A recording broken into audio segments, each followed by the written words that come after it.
Hi ಸ್ನೇಹಿತರೆ, welcome to my channel. ಈ ವಿಡಿಯೋದಲ್ಲಿ ರಾಜ್ಯ ಸರ್ಕಾರದ ಗ್ಯಾರಂಟಿ ಸ್ಕೀಮ್ ಆಗಿರುವಂತಹ ಗೃಹಲಕ್ಷ್ಮಿ ಯೋಜನೆ. ಈ ಯೋಜನೆ ಮೂಲಕ ನಮ್ಮ ರಾಜ್ಯದ ಮಹಿಳೆಯರಿಗೆ ಪ್ರತಿ ತಿಂಗಳು 2,000 ರೂಪಾಯಿ ಬರುತ್ತದೆ. ಈಗ ರಾಜ್ಯ ಸರ್ಕಾರವು ಇನ್ನೊಂದು ಬಂಪರ್ ಗುಡ್ ನ್ಯೂಸ್ ನೀಡಿದೆ. ಹೌದು ಸ್ನೇಹಿತರೆ, ಗೃಹಲಕ್ಷ್ಮಿ ಯೋಜನೆ ಮೂಲಕ ಇನ್ನು ಮುಂದೆ ಅತ್ತೆ ಮತ್ತು ಸೊಸೆಗಿಬ್ಬರಿಗೂ ಕೂಡ 2,000 ರೂಪಾಯಿ ಬರುತ್ತದೆ. ಇದರ ಬಗ್ಗೆ ನಾವು ಡೀಟೇಲ್ ಆಗಿ ಈ ವಿಡಿಯೋದಲ್ಲಿ ತಿಳ್ಕೊಳ್ಳೋಣ. ಇನ್ನು ಇದರ ಜೊತೆಗೆ ರಾಜ್ಯ ಸರ್ಕಾರವು ರೈತರಿಗೆ ಭರ್ಜರಿ ಗುಡ್ ನ್ಯೂಸ್ ನೀಡಿದೆ. ಹೌದು ಸ್ನೇಹಿತರೆ, ರೈತ ಸಿರಿ ಯೋಜನೆಯ ಮೂಲಕ ರೈತರಿಗೆ 10,000 ರೂಪಾಯಿ ಸಹಾಯಧನ ನೀಡುತ್ತದೆ. ಹಾಗಾದರೆ ಈ ಸೌಲಭ್ಯವನ್ನು ನೀವು ಹೇಗೆ ಪಡೆದುಕೊಳ್ಳಬಹುದು ಎಂಬುದರ ಬಗ್ಗೆ ಡೀಟೇಲ್ ಆಗಿ ವಿಡಿಯೋದಲ್ಲಿ ನೋಡೋಣ. ಇನ್ನು ಇದರ ಜೊತೆಗೆ ಕೇಂದ್ರ ಸರ್ಕಾರವು ಸ್ವಂತ ಉದ್ಯೋಗ ಮಾಡಿಕೊಳ್ಳುವವರಿಗೆ ಕಡಿಮೆ ಬಡ್ಡಿ ದರದಲ್ಲಿ 10 ಲಕ್ಷದವರೆಗೂ ಲೋನ್ ಸಿಗುತ್ತದೆ. ಹಾಗಾದರೆ ಈ ಲೋನ್ ಹೇಗೆ ಪಡೆದುಕೊಳ್ಳಬಹುದು ಎಂಬುದರ ಬಗ್ಗೆ ಡೀಟೇಲ್ ಆಗಿ ನಾವು ಈ ವಿಡಿಯೋದಲ್ಲಿ ನೋಡೋಣ. ಅದಕ್ಕೂ ಮುಂಚಿತವಾಗಿ ನೀವು ಇನ್ನೂ ನಮ್ಮ ಚಾನೆಲ್ಗೆ ಸಬ್ಸ್ಕ್ರೈಬ್ ಆಗಿಲ್ಲವೆಂದರೆ ಈಗಲೇ ಸಬ್ಸ್ಕ್ರೈಬ್ ಆಗ್ಬೋದಲ್ವಾ? ನೀವಿನ್ನೂ ವಿಡಿಯೋಗೆ ಲೈಕ್ ಮಾಡಿಲ್ಲವೆಂದರೆ ಈಗಲೇ ಲೈಕ್ ಮಾಡಿ ಮತ್ತು ವಿಡಿಯೋನ ಸ್ಕಿಪ್ ಮಾಡದೆ ಕೊನೆ ತನಕ ನೋಡಿ. ರಾಜ್ಯ ಸರ್ಕಾರ ಮಹಿಳೆಯರ ಸ್ವಾವಲಂಬನೆಯನ್ನು ಪ್ರೋತ್ಸಾಹಿಸುವ ಸಲುವಾಗಿ ಗೃಹಲಕ್ಷ್ಮಿ ಯೋಜನೆಯನ್ನು ಪರಿಚಯಿಸಿದೆ. ಮಹಿಳಾ ಮತ್ತು ಮಕ್ಕಳ ಕಲ್ಯಾಣ ಇಲಾಖೆಯ ಅಡಿಯಲ್ಲಿ ರಾಜ್ಯ ಸರ್ಕಾರ ಗೃಹಲಕ್ಷ್ಮಿ ಯೋಜನೆಯನ್ನು ಪ್ರಸ್ತುತಪಡಿಸಿದೆ. ಇದರಿಂದ ಪ್ರತಿ ತಿಂಗಳು ಮಹಿಳೆಯರು 2,000 ರೂಪಾಯಿಗಳನ್ನು ಪಡೆದುಕೊಳ್ಳಲು ಸಾಧ್ಯವಾಗಿದೆ. ಇನ್ನು ಕೆಲವು ಮಹಿಳೆಯರ ಖಾತೆಗೆ ಜಮಾ ಆಗಿಲ್ಲ ಗೃಹಲಕ್ಷ್ಮಿ ಹಣ. ಸರ್ಕಾರವೇ ನೀಡಿರುವ ಅಂಕಿಅಂಶಗಳ ಪ್ರಕಾರ 80% ಮಹಿಳೆಯರಿಗೆ ಪ್ರತಿ ತಿಂಗಳು ಜಮಾ ಆಗುತ್ತಿದೆ. ಆದರೆ ಇನ್ನೂ 20% ಮಹಿಳೆಯರು ಒಂದು ಕಂತಿನ ಹಣವನ್ನು ಕೂಡ ಪಡೆದುಕೊಂಡಿಲ್ಲ. ಅಥವಾ ಇನ್ನೂ ಕೆಲವು ಮಹಿಳೆಯರಿಗೆ ಮೊದಲ 1-2 ತಿಂಗಳ ಹಣ ಬಂದಿದೆ, ನಂತರದ ದಿನಗಳಲ್ಲಿ ಹಣ ಜಮಾ ಆಗಿಲ್ಲ. ಇಷ್ಟಕ್ಕೂ ಮಹಿಳೆಯರ ಖಾತೆಗೆ ಹಣ ಜಮಾ ಆಗಿಲ್ಲ ಯಾಕೆ ಎಂದು ನೋಡುವುದಾದರೆ NPCI ಮ್ಯಾಪಿಂಗ್, KYC ಅಪ್ಡೇಟ್ ಮೊದಲಾದ ಪ್ರಮುಖ ವಿಷಯಗಳು ಇನ್ನೂವರೆಗೆ ಆಗದೇ ಇರುವ ಹಿನ್ನೆಲೆಯಲ್ಲಿ, ಜೊತೆಗೆ ಸರ್ಕಾರದ ಕೆಲವು ತಾಂತ್ರಿಕ ದೋಷಗಳು ಕೂಡ ಮಹಿಳೆಯರ ಖಾತೆಗೆ ಹಣ ಬರುವುದಕ್ಕೆ ಅಡ್ಡವಾಗಿದೆ ಎನ್ನಬಹುದು.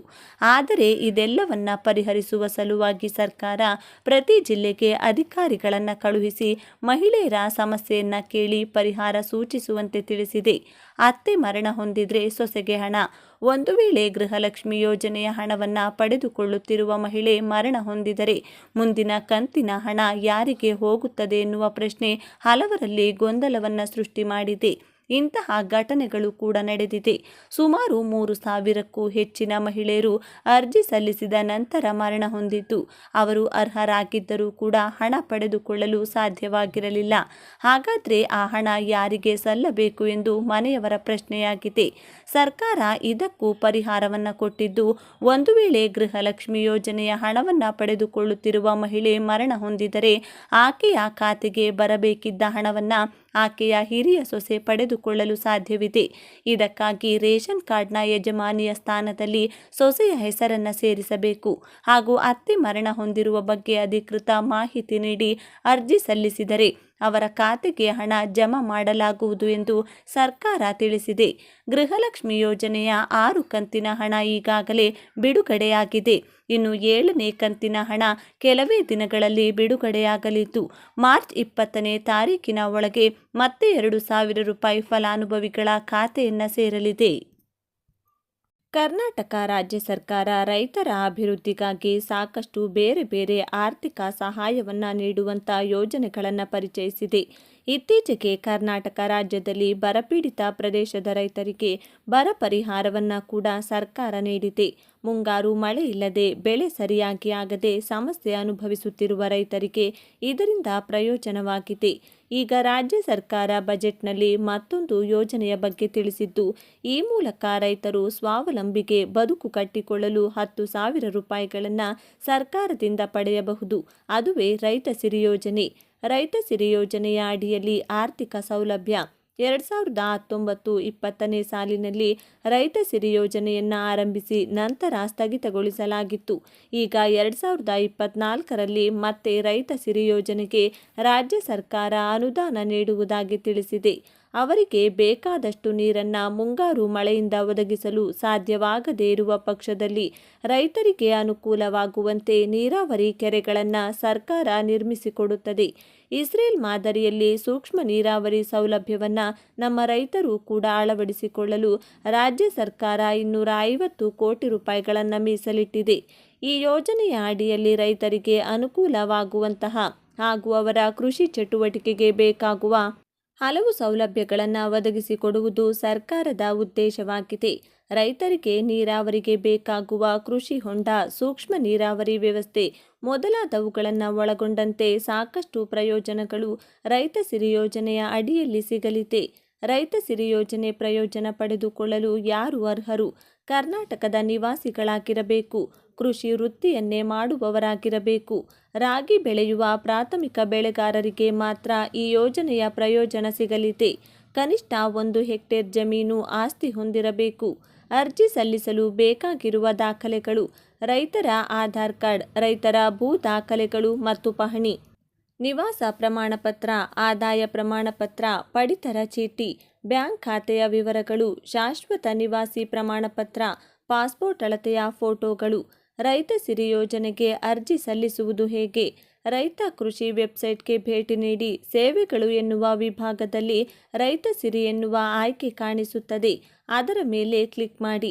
ಈಗ ರೈತ ಸಿರಿ ಯೋಜನೆಯ ಬಗ್ಗೆ ಸಂಪೂರ್ಣ ಮಾಹಿತಿಯನ್ನು ಪಡೆದುಕೊಳ್ಳಬಹುದು. ಸದ್ಯ ರೈತರಿಗೆ ಆನ್ಲೈನ್ ಮೂಲಕ ಅರ್ಜಿ ಸಲ್ಲಿಸಲು ಅವಕಾಶವಿಲ್ಲ. ಹೆಚ್ಚಿನ ಮಾಹಿತಿಗಾಗಿ ಹತ್ತಿರದ ಕೃಷಿ ಕೇಂದ್ರವನ್ನು ಸಂಪರ್ಕಿಸಿ. ಸ್ವಂತ ಉದ್ಯಮ ಆರಂಭಿಸಬೇಕು ಎಂದುಕೊಂಡಿರುವವರಿಗೆ ಅತಿ ಕಡಿಮೆ ಬಡ್ಡಿ ದರದಲ್ಲಿ ಸಾಲ ನೀಡುವ ಅತಿ ಉತ್ತಮ ಯೋಜನೆಯೊಂದನ್ನು ಕೇಂದ್ರ ಸರ್ಕಾರ ಪರಿಚಯಿಸಿದೆ. ಈ ಯೋಜನೆಯ ಅಡಿಯಲ್ಲಿ ಈಗಾಗಲೇ ಲಕ್ಷಾಂತರ ಯುವಕರು ಸಾಲ ಸೌಲಭ್ಯ ಪಡೆದುಕೊಂಡು ತಮ್ಮದೇ ಆಗಿರುವ ಉದ್ಯೋಗ ಆರಂಭಿಸಿ ನೆಮ್ಮದಿಯ ಜೀವನ ಕಂಡುಕೊಂಡಿದ್ದಾರೆ. ಪ್ರಧಾನಮಂತ್ರಿ ಮುದ್ರಾ ಯೋಜನೆ. ಹೌದು, ಈಗಾಗಲೇ ನಿಮಗೆ ನಾವು ಯಾವ ಯೋಜನೆಯ ಬಗ್ಗೆ ಮಾತನಾಡ್ತಿದ್ದೇವೆ ಎನ್ನುವ ಅರಿವು ಆಗಿರಬಹುದು. ಯಾವುದೇ ಸ್ವಂತ ಉದ್ಯಮ ಆರಂಭಿಸಲು ಬಯಸುವ ಯುವಕ ಯುವತಿಯರಿಗೆ ಸಹಾಯವಾಗಲಿ ಎನ್ನುವ ಕಾರಣಕ್ಕೆ ಕೇಂದ್ರ ಸರ್ಕಾರ ಮುದ್ರಾ ಯೋಜನೆ ಆರಂಭಿಸಿದೆ. ಇದರಲ್ಲಿ 50,000ದಿಂದ 10 ಲಕ್ಷ ರೂಪಾಯಿಗಳವರೆಗೆ ಸಾಲ ಸೌಲಭ್ಯ ಪಡೆಯಬಹುದು.